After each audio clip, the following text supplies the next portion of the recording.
TNPSC பொது அறிவு. First question, அடிப்படை கடமைகள் எந்த திருத்தத்தின் மூலம் இந்திய அரசியலமைப்பில் சேர்க்கப்பட்டன?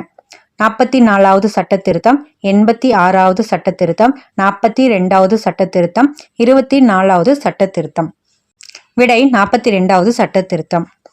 1976ஆம் ஆண்டு மேற்கொள்ளப்பட்ட இந்த திருத்தம் குட்டி அரசியலமைப்பு என அழைக்கப்படுகிறது. இதன் மூலமே அடிப்படை கடமைகள் இணைக்கப்பட்டன. செகண்ட் கொஸ்டின், இந்திய அரசியலமைப்பு சட்ட வரைவு குழுவின் தலைவர் யார்? Sardar Patel, doctor BR Ambedkar, Jawaharlal Nehru, doctor Rajendra Prasad. விடை டாக்டர் BR அம்பேத்கர். அரசியலமைப்பை வடிவமைப்பதில் முக்கிய பங்காற்றிய இவர் இந்திய அரசியலமைப்பின் தந்தை என்று அழைக்கப்படுகிறார். தேர்ட் கொஸ்டின், இந்தியாவில் பசுமை புரட்சியை அறிமுகப்படுத்தியவர் யார்?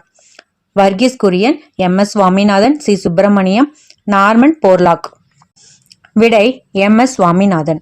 இந்தியாவில் அதிக விளைச்சல் தரும் பயிர் ரகங்களை அறிமுகப்படுத்தி உணவு உற்பத்தியில் மாற்றத்தை ஏற்படுத்தியவர் இவரே.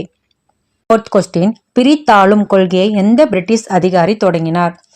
டல்ஹௌசி பிரபு, வெல்லஸ்லி பிரபு, கேனிங் பிரபு, கர்சன் பிரபு. விடை கர்சன் பிரபு. 1905ஆம் ஆண்டு வங்க பிரிவினையின் மூலம் இந்துக்களையும் முஸ்லிம்களையும் பிரிக்க இவர் இக்கொள்கையை தீவிரமாக பயன்படுத்தினார்.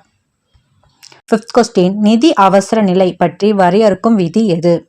பிரிவு 360, பிரிவு 370, பிரிவு 356, பிரிவு 352. விடை பிரிவு 360. இந்தியாவின் நிதி நிலைமைக்கு அச்சுறுத்தல் ஏற்படும் போது குடியரசுத் தலைவர் இந்த விதியின் கீழ் அவசர நிலையை அறிவிக்கலாம்.